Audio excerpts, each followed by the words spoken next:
अच्छा जी, इस वीडियो के अंदर हम लोग डेटा वैलिडेशन का एक कॉन्सेप्ट है जो कि हम अप्लाई कर सकते हैं यूजिंग एक्सेल। अच्छा, डेटा वैलिडेशन का मतलब ये है कि हम लोग इंश्योर करना चाह रहे हैं, ये गारंटी हासिल करना चाह रहे हैं कि किसी भी सेल के अंदर जब भी हम कोई वैल्यू एंटर करें तो हमें ये पता हो कि वो बिल्कुल सही है, बिल्कुल करेक्ट है।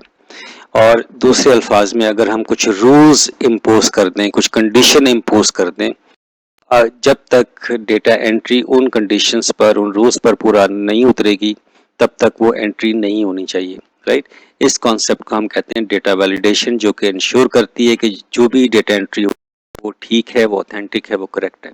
राइट, तो अब हम इसको यहाँ पर इस्तेमाल करते हैं। तो डिफरेंट वेरिएशंस हैं, जैसे कि इस एग्जांपल में देखें, मेरे पास यहाँ इस कॉलम के अंदर मुझे सिर्फ और सिर्फ क्या करना है, होल नंबर एंटर करना है। होल नंबर क्या होता है? वो नंबर जिसका डेसिमल पार्ट ना हो। राइट, तो मैंने इन ये वो सेल्स हैं जिनके ऊपर मैंने ये काम करना है। ठीक है, सबसे पहले क्या करना पड़ेगा, वो सेल सिलेक्ट करना पड़ेंगे, वो रेंज सिलेक्ट करनी पड़ेगी जहां पर आपको ये डेटा वैलिडेशन अप्लाई करनी है। तो इस एग्जांपल के अंदर यहाँ पर हमने सिर्फ वही वैल्यू एंटर करनी है जहाँ जिसमें हमारे पास जो वैल्यू एंटर हो वो होल नंबर हो। तो जब ये सिलेक्ट रेंज आपकी सिलेक्ट हो जाए तो फिर डेटा टैब को क्लिक करें। डेटा टैब को क्लिक करने के बाद फिर आप डेटा वैलिडेशन पे चले जाएं, डेटा टूल्स के अंदर रहते हुए। तो आपने ये क्लिक किया तो और यहाँ पर आपके पास जरा देखें, डेटा वैलिडेशन का डायलॉग बॉक्स आ गया, इसके अंदर सेटिंग्स आ गई। ठीक है, इनपुट मैसेज और अलर्ट ये हम लोग बाद में देखते हैं, लेकिन फिलहाल इस एग्जाम्पल के अंदर हम लोग जो सेटिंग टैब है तो उसको एक्सप्लोर करने की कोशिश करते हैं। तो यहाँ पर देखिए, मेरे पास वैलिडेशन क्राइटेरिया में कह रहा है अलाउ, मुझे इन सेल में क्या चीज़ अलाउ करनी है। तो अगर मैं इसको ड्रॉप डाउन लिस्ट को क्लिक करता हूँ तो मेरे पास यहाँ पर डिफरेंट ऑप्शंस आ रही हैं। अगर मैं एनी वैल्यू करता हूँ तो इसका मतलब है कि इन सेल के अंदर मैं कुछ भी एंटर कर सकता हूँ। लेकिन अगर मैं होल नंबर सेलेक्ट करता हूँ तो इसका मतलब है कि इन सेल के अंदर सिर्फ वही वैल्यू एंटर होगी जो कि होल नंबर होगी। और अगर मैं इसे क्लिक करता हूँ, मेरे पास कुछ और ऑप्शंस आ रहे हैं कि ये होगा तो होल नंबर, लेकिन इस होल नंबर के साथ क्या क्या होगा, कि बिटवीन होगा। फॉर एग्जांपल 10 और 20 के दरमियान कोई जो वैल्यू है वो मुझे एंटर करनी है, तो मैं बिटवीन को सिलेक्ट कर लेता हूँ। नॉट बिटवीन अगर मैं सेलेक्ट करता हूँ कि तो इनके दरमियान की जो वैल्यू नहीं होनी चाहिए, बाकी कुछ और होनी चाहिए। ठीक है, इक्वल टू, तो डिफरेंट वेरिएशंस हैं जिनका हम लोग यहाँ पर इस्तेमाल कर सकते हैं। ठीक है, फॉर एग्जांपल मैं कहता हूँ कि ग्रेटर देन और इक्वल टू 10। तो जैसे ही मैंने यहाँ पर एक ग्रेटर देन इक्वल टू 10 किया और मैंने ओके किया, तो अब मुझे इस बात की श्योरिटी है कि इस कॉलम के अंदर या ये जो सेट ऑफ रेंज जो कि सिलेक्टेड है, इसके अंदर जो भी वैल्यू एंटर से बड़ी होगी, ठीक है, 10 या 10 से बड़ी होगी। देखें, अगर मैं यहाँ पर 12 करता हूँ तो इस ये क्या होती है, ये आपका एक्सेप्ट हो जाती है। लेकिन अगर मैं 8 करता हूँ, तो जैसे मैंने 8 किया तो यहाँ पर देखिए the value does not match the data validation restriction. तो जो रिस्ट्रिक्शन मैंने लगाई थी वो यहाँ पर उसने मुझे बता दिया, उसके आप ये वाली वैल्यू एंटर नहीं कर सकते। ठीक है, आप रीट्राई करें, रीट्राई करने के बाद यहाँ पर कोई दूसरी वैल्यू दे दें और आपने एंटर किया तो यहाँ पर देखें ये आपका सारा काम हो गया। इसी तरीके से हम लोग डेसिमल का भी कर सकते हैं। यहाँ पर हम अगर इसको सिलेक्ट कर लेते हैं, अगेन आपका प्रोसीजर वही है, वो रेंज सिलेक्ट करें जहाँ पर आपने डेसिमल वैल्यू को इंश्योर कर, फिर डेटा वैलिडेशन करें और उसके बाद सेटिंग के अंदर जाते हुए अलाउ में सिलेक्ट कर लें कि क्या करना है। यहाँ पर डेसिमल करना है, डेटा करना है, उसकी जो बिटवीन वाली ऑप्शन है कौन सी आपने सेलेक्ट करनी है। ठीक है, यहाँ पर हम कर देते हैं कि फॉर एग्जांपल बिटवीन, ठीक है, बिटवीन हम लोग कर देते हैं फॉर एग्जांपल 0 और फिर यहाँ पर 1। ठीक है, हम लोगों ने 1 कर दिया। ठीक है, मैंने ओके कर दिया। ठीक है, अब यहाँ पर मुझे क्या करना है, मुझे फॉर एग्जांपल 1 करता हूँ, 12 करता हूँ फॉर एग्जांपल, तो यहाँ पर मुझे उसने एरर दे दिया। ठीक है, अब अगर मैं यहाँ पर इसको कर रहा हूँ पॉइंट, फॉर एग्जांपल 0.98 कर रहा हूँ, तो उसने एक्सेप्ट कर लिया। इसी तरीके से यहाँ पर अगर मैं डेट वैल्यू को करना चाहूँ तो डेट वैल्यू के लिए मुझे ये सिलेक्शन करनी पड़ेगी। ये मैंने सिलेक्ट किया, डेटा वैलिडेशन को क्लिक किया और अलाउ के अंदर जाते हुए फिर इसी तरीके से अब मुझे क्या करनी है, डेट करनी है। तो डेट मैंने किया, अब स्टार्ट और एंड डेट अगर मैं बिटवीन की ऑप्शन इस्तेमाल करता हूँ तो फॉर एग्जांपल मैं ये कहता हूँ कि इस साल की जो एंट्रीज हैं वो हम लोग कर लेते हैं। फॉर एग्जांपल 01 ये 1 जनवरी है, ठीक है, और इसके बाद 01 महीना है और इसके बाद आपके पास ये 2021। तो ये आपके पास वो वैल्यू आ गई और एंड डेट इसकी हम लोगों ने क्या कर दी, एंड डेट हम लोग कहते हैं कि 31 दिसंबर और यहाँ पर हम लोग कर रहे हैं कि 2021। तो 2021 को हम लोगों ने किया, हमने ओके किया। तो अब इसके अंदर जो भी डेट रेंज होगी वो एक्सेप्टेबल हो जाएगी, लेकिन इसके बाहर की कोई भी डेट एक्सेप्ट नहीं होगी, ठीक है। इसके भी वही ऑप्शंस हैं, greater than, equal to, less than, ठीक है, हम इसको चेक कर सकते हैं, लेकिन फिलहाल हम लोग क्या कर रहे हैं, इसी को सिलेक्ट कर रहे हैं।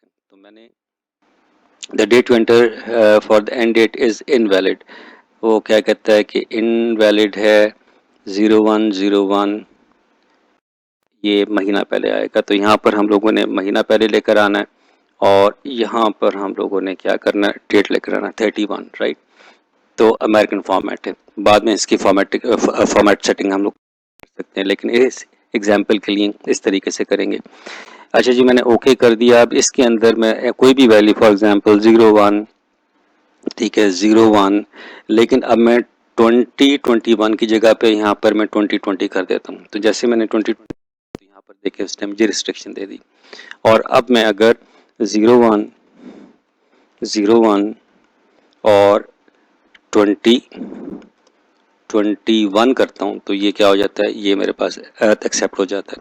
इसी तरीके से टाइम वैल्यू है, टाइम वैल्यू के लिए फॉर एग्जांपल अगेन वो रेंज सेलेक्ट कर लें जहाँ पर आपने ये काम करना है, डेटा वैलिडेशन लगाना है, सेटिंग एनी वैल्यू, ये आपके पास टाइम आ गया और टाइम के अंदर आप यहाँ पर कहते हैं स्टार्ट। फॉर एग्जांपल मैं अब यहाँ पर लेता हूँ कि ग्रेटर देन और, ठीक है, स्टार्ट टाइम हम लोग कर लेते हैं फॉर एग्जांपल 9 बजे का।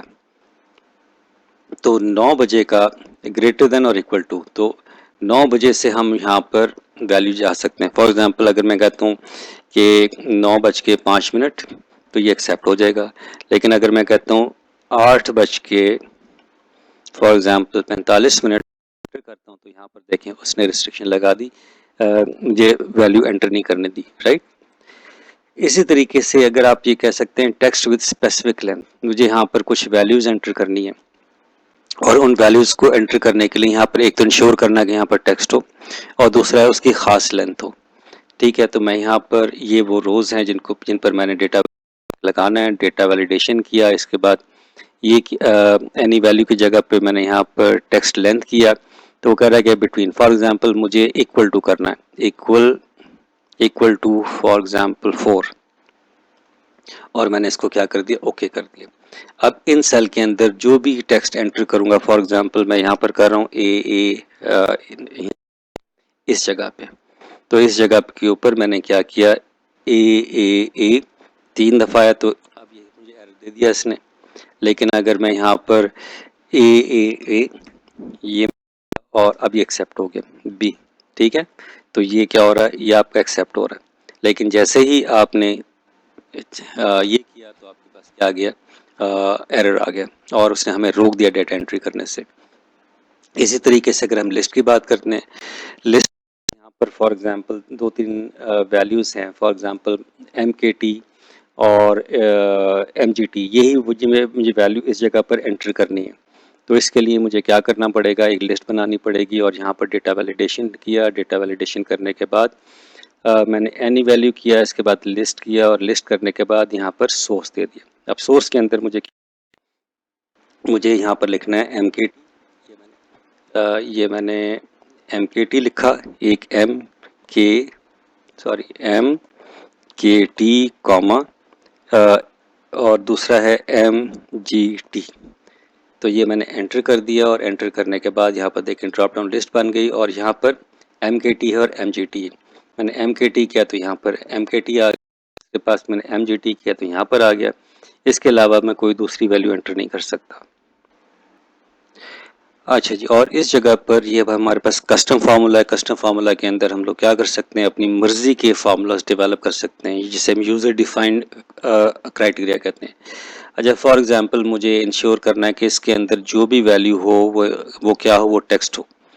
ठीक है, तो मुझे अब यहाँ पर कस्टम मैंने फार्मूला लगाना है, और इसके लिए मैंने वो रो सिलेक्ट कर लिया। उसके बाद डेटा वैलिडेशन पे गया।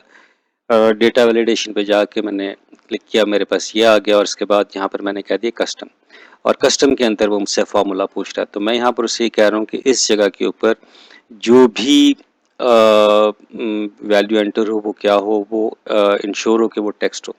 तो मैंने यहाँ पर एक लिखा टेक्स्ट इस टेक्स्ट, और मैंने यहाँ पर इसकी वैल्यू दे दी, कौन सी थी, H5। तो H5 के अंदर मैंने यहाँ पर लिखा, और मैंने यहाँ पर इसको रिलेटिव मोड में रखा, क्योंकि इसने अगर नीचे जाना है तो जाना है, और रोज़ जो है वो चेंज हो रही हैं। H को मैं फिक्स करना चाहूँ तो कर सकता हूँ, लेकिन इस एग्जाम्पल के केस के अंदर कोई ज़रूरत नहीं है। तो ये क्या करेगा, ये इंश्योर करेगा कि सेल के अंदर जो भी वैल्यू एंटर कौन सी है, वो टेक्स्ट वैल्यू है। अब मैं अगर इसे ओके करता हूँ, जैसे मैंने ओके किया, तो यहाँ पर फॉर एग्जांपल मैंने ये मैं कोई टेक्स्ट वैल्यू डाली, तो ये तो इसने एक्सेप्ट कर ली, लेकिन अगर मैं कोई नंबर डाल रहा हूँ तो इसने मुझे यहाँ पर रोक दिया। राइट, इस तरीके से हम इंश्योर कर सकते हैं कि जो डेटा एंट्री है वो सर्टन रूल्स के मुताबिक, सर्टन कंडीशंस के मुताबिक एंटर हो, और इसकी मदद से हमें ये गारंटी मिलती है कि जो भी डेटा एंट्री हो रही है वो क्या है, वो ऑथेंटिक है, वो सही है, गलती की गुंजाइश नहीं है।